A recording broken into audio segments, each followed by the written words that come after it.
Neeraj sir, Neeraj. तुम्ही नीरज सरांना बघितलं का? नीरज सर। नीरजला बघितलंय कुठे? नाही नाही. Neeraj, Neeraj sir, Neeraj sir. Excuse me, sorry, नीरजला बघितलंय कुठे?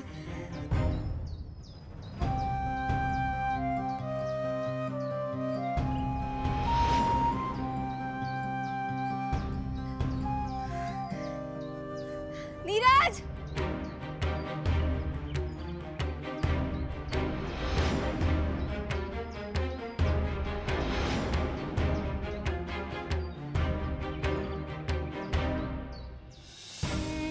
निशी, निशी, निशी, प्लीज प्लीज तू रडू नको ना, प्लीज. नाही सापडत नीरज सर। निशी प्लीज प्लीज तू रडू नको. आपण शोधतोय ना नीरजला, तो सापडेल. पण कुठेच सापडत नाहीयेत ते. श्रीनूचा कॉल आला नाहीये म्हणजे त्यांनाही नाही सापडलेत ते. ओवी, मला तर खूप भीती वाटते. सगळं ठीक असेल ना? हो, तो ठीक असेल. तू प्लीज टेन्शन घेऊ नको ना, प्लीज. कसं टेन्शन नको घेऊ ओवी? काही ना काहीतरी अडचणी येतात आणि त्यात हे असं. ओवी, नीरज सरांच्या जीवाला काही धोका नसेल ना? ओवी, आपल्या जवळचा माणूस असं अचानक गायब झालाय, काहीच पत्ता नाहीये. मला खूप भीती वाटते. मी कसं सांगू तुला? मनात वाईट साईट विचार येतात. ओवी, लोक अंडरस्टँड तुला काय फील होत आहे. अँड आय थिंक म्हणूनच आपल्याला ही पॉसिबिलिटी कन्सिडर करायला हवी की नीरजला खरंच काहीतरी झालंय. नीरजची मॉम जे बोलते ना ते बरोबर आहे. पोलिसांना हे सगळं कळायला हवं. बिकॉज निशी, आता सगळ्यात जास्त इम्पॉर्टंट नीरजची सेफ्टी आहे. नीरज सर कुठे असतील आणि कसे असतील ते?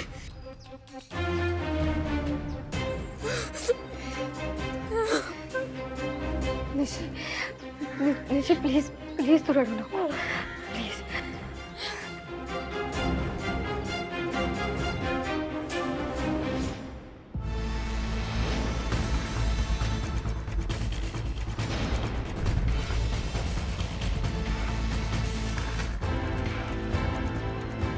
Good, very good.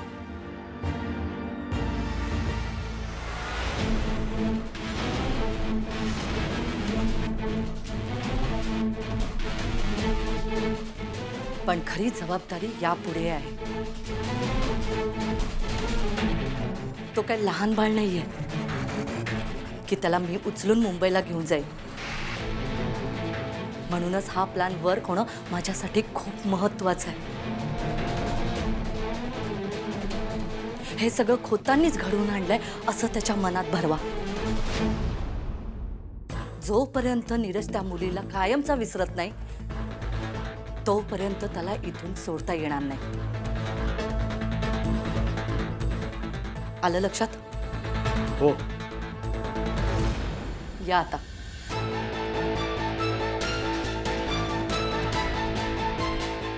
Sorry Neeraj, तुझी मॉम असून सुद्धा मला हे करावं लागतं. पण मी हे सगळं तुझ्यासाठीच करते. आणि मला खात्री आहे नीरज, एक ना एक दिवस तुला माझं म्हणणं पटेल. मार्क माय वर्ड्स.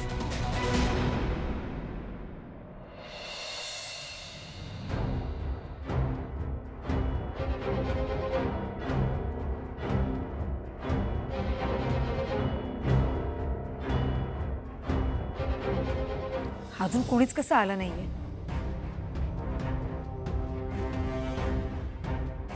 अहो,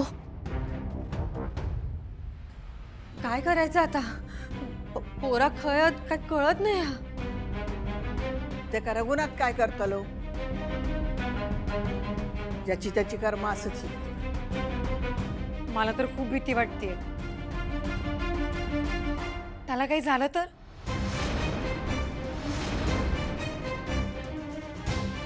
नीरजची आई काही शांत नाही बसणार हा. आधीच पोलिसांची धमकी देऊन गेली आहे ती. गो शुभ बोलणाऱ्या तर तोंड दिला म्हणून काय पण बोलायचं काय हा? आणि उमा अगं कोणी परतला नाही म्हणजे असं पण असू शकतं ना की नीरज सापडलो हा ते का परत घेऊन येत असतील. जरा चांगला विचार करा ना. आई निशी निशी काय ग नीरज?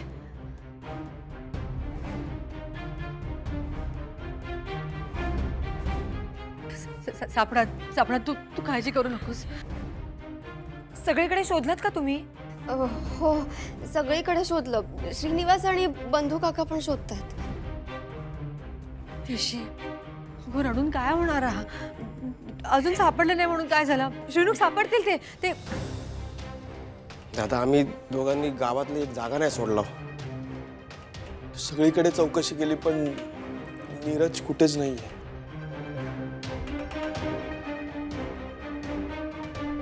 एवढं मीच बोलत होतय पण आता ना माकाच भीती वाटू लागलेली आ. पण गावातून जाणार काय? गेलो असात मुंबईत. हैला काम झेपला नसात ना. ते असे जाणार नाहीत. त्यांचं माझ्यावर खरं प्रेम आहे आणि ते जे करत होते ना ते आमच्या प्रेमासाठी. ज्या माणसाने मला जिंकायला शिकवलं तो माणूस असा हार मानून जाऊच शकत नाही. हो निशी बरोबर बोलते. नीरजने एवढं सगळं त्याच्या प्रेमासाठी केलंय. त्याने शेतात काम केलं, पाणी भरलं, एवढंच काय त्याने नोकर म्हणून पण काम केलं या घरात. तो का जाईल परत? ते नाही गेलेत स्वतःहून. असं वाटतं ना तुका? हगो मग माका सांग खय गेला नीरज हा? नाही म्हणजे तुझं आणि त्याचा काहीतरी बोलणं झालं असेलच ना. इकडून जाण्याआधी भेटला होतात ना. तुमचं भांडण झाला काय? काय बोलला काय नीरज? अगो माका सांग ना नीट आठव. ते का कुणी काय बोलला काय?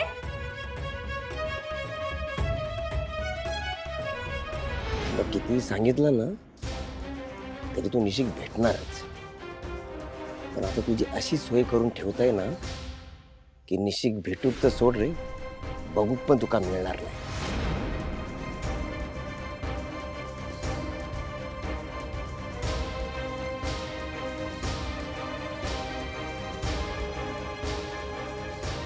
निशी अगं ह्यांच्याकडे काय बघतीयस तू? काकी काल रात्री बंधू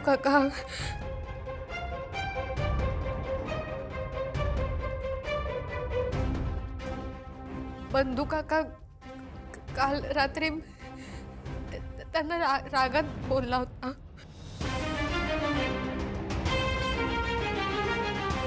अगं काय बोलतेस तू? हे निशी सरळ सरळ सांग हा, काय झाला ता?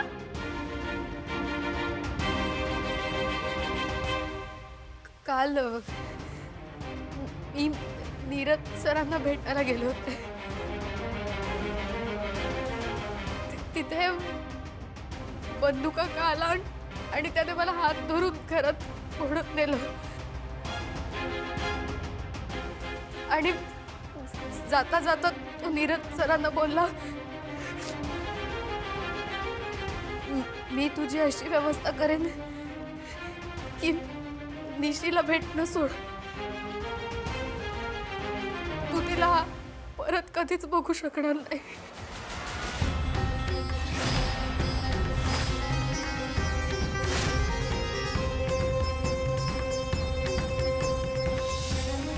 पण म्हणून हे असं काही करणार नाही. आणि त्यांनी असं केलं असलं तरी ते स्वतःच्या तोंडाने सांगणार आहेत का?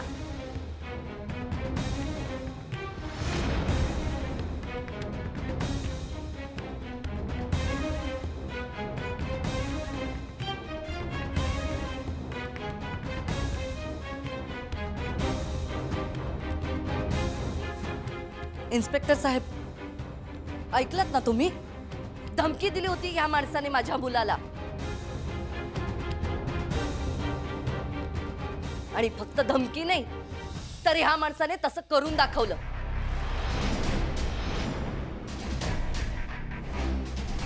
माझ्या मुलाला काही झालं ना तर ह्याला जबाबदार तुम्ही असाल.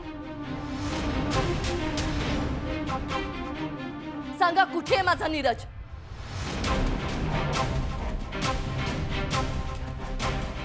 माका नाही माहित. असं कसं माहित नाही? बरोबर आहे. तुम्ही कसं सांगणार ना? तुमच्या भावाने परवानगी दिल्याशिवाय. इन्स्पेक्टर साहेब, हा डाव ह्या रघुनाथ खोतांचाच आहे. यांनीच हे सगळं प्लॅनिंग केलंय.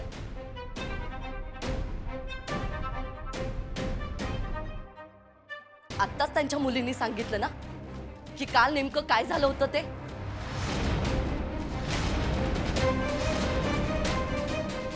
साहेब, यांच्या चेहऱ्यावर जाऊ नका.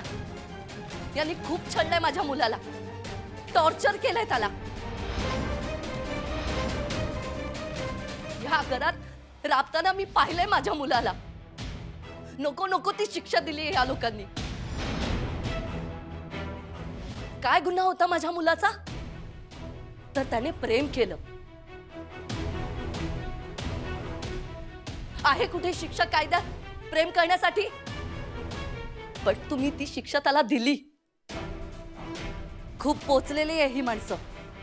भोळेपणाचा आव आणतायत. यांना आत्ताच्या आत्ता अटक करा.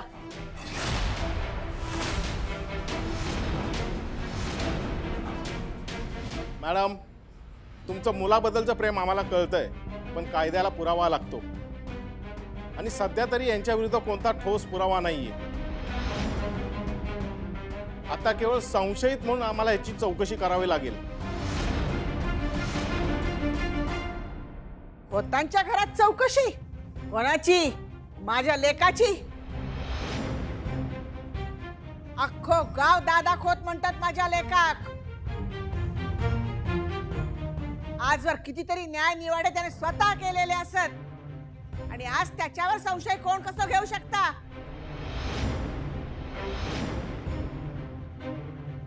साहेब, माका काय वाटतं, ताईंचा काहीतरी गैरसमज झाला असणार.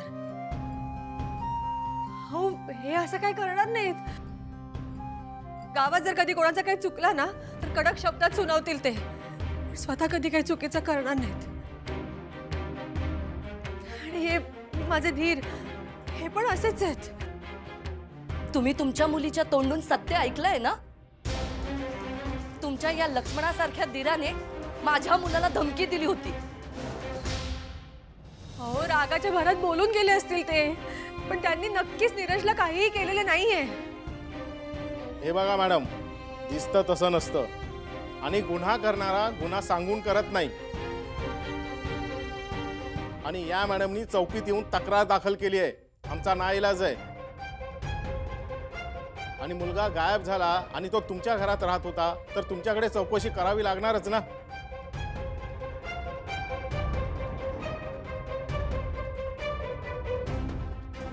या घरात कोणाला माहिती आहे का नीरज सचदेव कुठे आहे ते?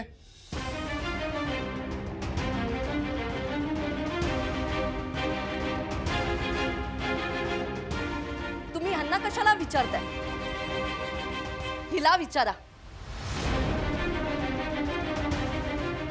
ती तुम्हाला नेमकं काय घडलंय ते सांगेल. आम्हाला हिच्याशी खासगीत बोलावं लागेल. फौजी मॅडम, चला चला. साहेब, तुम्हाला जे काही बोलायचं आहे ते आमच्यासमोर बोललात तरी चालेल. बघा बघा, मुलीला कसं प्रेशराईज करतायत. अशाने ती खरं बोलेल असं वाटतंय का? माझी मुलगी नेहमी खरंच बोलते. ते नका सांगू मला. ती तुमच्याशी खोटं बोलूनच खेळ खेळत होती ना? ते काही नाही साहेब. तुम्ही तिला लवकरात लवकर जे काही विचारायचे ते विचारा आणि माझ्या नीरजला शोधून काढा. ठीक आहे फौजी मॅडम, चला या.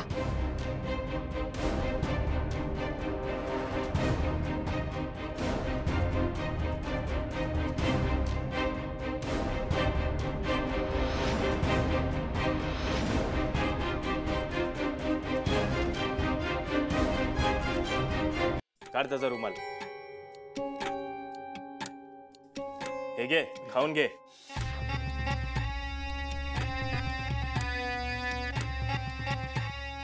घे खाऊन घे. निशी निशी अरे घे खाऊन घे. निशी अरे तुला बोलायला दिलं तर त्या मुलीचं नाव घेतो. हा हे त्यांना कळलं ना तर काय खरं नाही.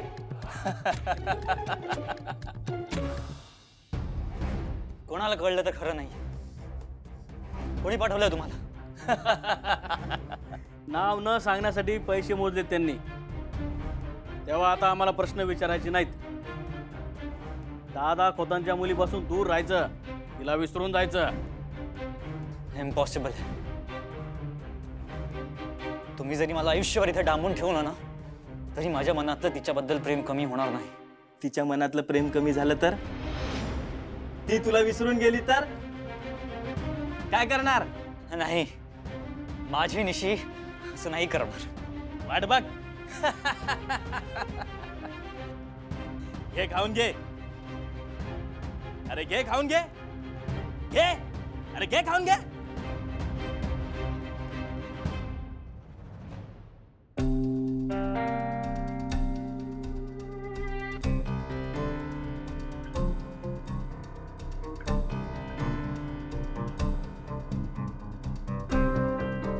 बस अगं बस.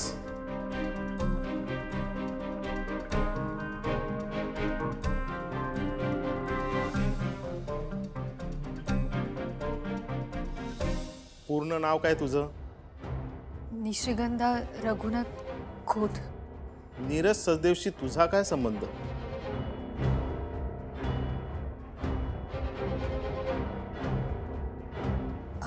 आमचं एकमेकांवर प्रेम आहे. बरं मला सांग, नक्की काय झालं होतं?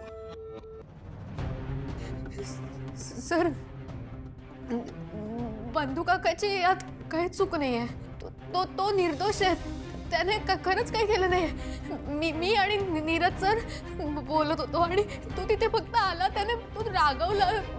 बाकी खरंच काही केलं नाही. तो निर्दोष आहे आणि माझ्या दादांची पण खरंच काही चूक नाही. दोघे निर्दोष आहेत. त्यांनी खरंच काही केलं नाही. नीरज शांत हो. निशिगंधा, तुझं प्रेम आहे की नाही नीरजवर? मग तो लवकरात लवकर परत यावा असं नाही वाटत का तुला? मग मला सांग, नीरज गायब होण्यापूर्वी म्हणजे कालपर्यंत इथे काय काय घडलं?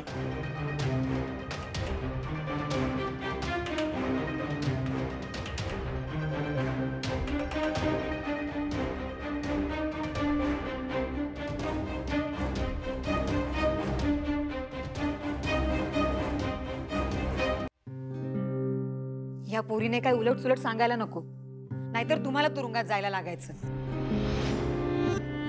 तरी मी तुम्हाला आधीपासून सांगत होते, काही गरज नाही कोणाच्या मध्यात पडायची. पण नाही, तुमचं डोकं कायम गरमच ना. मंजू मंजू काय मंजू? बघताय ना आता काय झालं ते.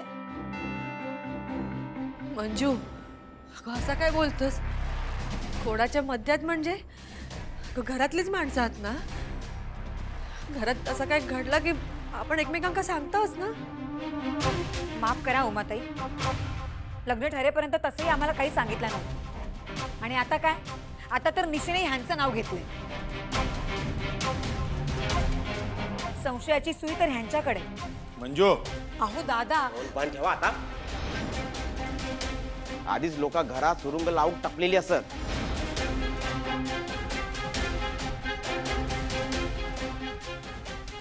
निशी,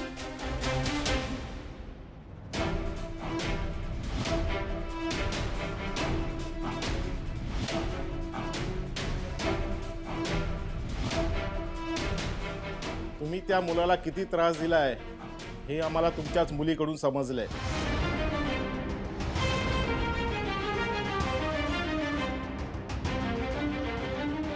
बंधू, तुमचा त्या मुलावर राग होता? हो. तुम्ही त्याला कधी मारलं होतं?